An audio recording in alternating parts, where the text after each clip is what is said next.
আলাইকুম। এই মুহূর্তে পাওয়া সবচেয়ে বড় খবর, 13ই রমজান ঘটতে চলেছে এক ঐতিহাসিক বিরল মহাজাগতিক ঘটনা।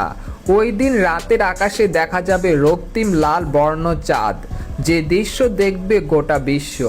এটি 50 বছর পর দীর্ঘতম ব্লাড মুন চন্দ্রগ্রহণ হতে চলেছে, যে দৃশ্য দেখার জন্য অধীর আগ্রহে অপেক্ষা করছেন জ্যোতির্বিজ্ঞানীরা। এছাড়া 2025 সালে কয়টি চন্দ্রগ্রহণ ও কয়টি সূর্যগ্রহণ দেখা যাবে, ভারত ও বাংলাদেশ সময় অনুসারে এই গ্রহণ কখন শুরু হবে এবং কখন শেষ হবে, জানতে হলে ভিডিওটি সম্পূর্ণ দেখতে থাকুন। আর আপনি কোন জেলা থেকে এই খবরটি দেখছেন, আপনার জেলার নামটি কমেন্ট করে জানিয়ে দিবেন। আর সবার আগে সর্বপ্রথম সঠিক খবর জানতে আমার চ্যানেলটিকে সাবস্ক্রাইব করে রাখুন। এবার জেনে নিন এক নজরে। চলতি বছরের 13 বা 14ই মার্চ পৃথিবীকে এক বিরল মহাজাগতিক দৃশ্য উপহার দিতে যাচ্ছে একটি পূর্ণ চন্দ্রগ্রহণ। এটি বিশ্বব্যাপী ব্লাড মুন বা রক্তিম চাঁদ হিসেবে পরিচিত। এই মহাজাগতিক ঘটনা একটি সম্পূর্ণ চন্দ্রগ্রহণ 2022 সালের পর প্রথমবারের মতো ঘটবে এবং এর মধ্যে চাঁদ পৃথিবীর ছায়ার মধ্যে পুরোপুরি ঢেকে গিয়ে রক্তিম বর্ণ ধারণ করবে। এই সময় চাঁদে লালচে আভা দেখা যাবে, যা বিশেষভাবে আকর্ষণীয়। এদিকে 13 বা 14ই মার্চ এই ব্লাড মুন চন্দ্রগ্রহণের দৃশ্য বিভিন্ন অঞ্চল থেকে দেখা যাবে। বিশ্বব্যাপী এই দৃশ্য উপভোগ করা যাবে বিশেষ করে উত্তর ও দক্ষিণ আমেরিকার দেশগুলিতে।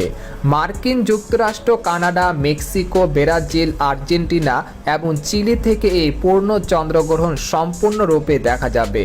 এ সময় পৃথিবীর চাঁদ ও সূর্যের একই রকম সারিবদ্ধ হয়ে পৃথিবীর ছায়ার মধ্যে চাঁদকে পুরোপুরি ঢুকে যাবে। ব্লাড মুন বা রক্তিম চাঁদ যখন দেখা যায়, তখন চাঁদ পৃথিবীর ছায়ার মধ্যে পুরোপুরি ঢুকে যায়।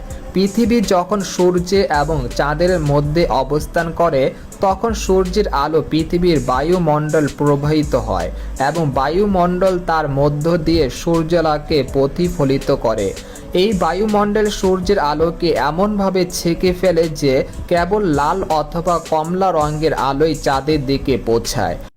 কোরআন ও হাদিসের আলোকে সূর্যগ্রহণ নিয়ে আমরা জানতে পেরেছি, চন্দ্র ও সূর্যগ্রহণ আল্লাহ তাআলার নিদর্শন সমূহের মধ্যে দুটি নিদর্শন, আর তাতে গ্রহণ লাগা আল্লাহ তাআলার হুকুমই হয়। তাদের নিজস্ব কোনো শক্তি বা ক্ষমতা নেই। আল্লাহ তাআলার হুকুমের অধীনেই তাদের চলাচল এবং কার্যক্রম। তাতে গ্রহণ লাগলে মুমিন মুসলমানের করণীয় সম্পর্কে সুস্পষ্ট দিক নির্দেশনে দেওয়া হয়েছে। সুতরাং চন্দ্রগ্রহণ এক সময় বেশি বেশি দোয়া করা, তাসবিহ পড়া, তাওবা ইস্তিগফার পড়া, নামাজ পড়া এবং দান সদকায় আবশ্যক কর্তব্য। তো এই ছিল আজকের সূর্য এবং চন্দ্রগ্রহণ নিয়ে গুরুত্বপূর্ণ খবর। তো এরকম লেটেস্ট খবর পেতে আমাদের চ্যানেলটিকে সাবস্ক্রাইব করে রাখুন।